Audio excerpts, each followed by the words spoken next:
आणि आता एक महत्त्वाची बातमी। सैराट सारख्या घटनेनं संभाजीनगर हादरलंय।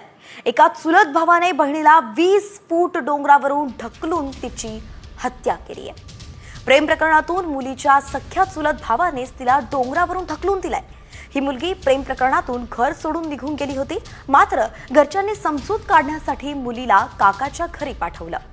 मात्र काकाच्या मुलाने या मुलीला गोड बोलून डोंगरावरती नेलं आणि तिथूनच त्याने बहिणीला खाली ढकललं।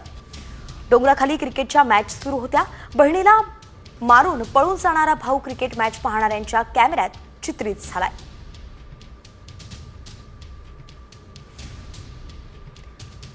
अत्यंत धक्कादायक अशी बातमी संभाजीनगरमधून समोर येतेय। आपल्या बहिणीलाच चुलत भावाने डोंगरावरून खाली ढकललंय आणि तिची हत्या केली आहे।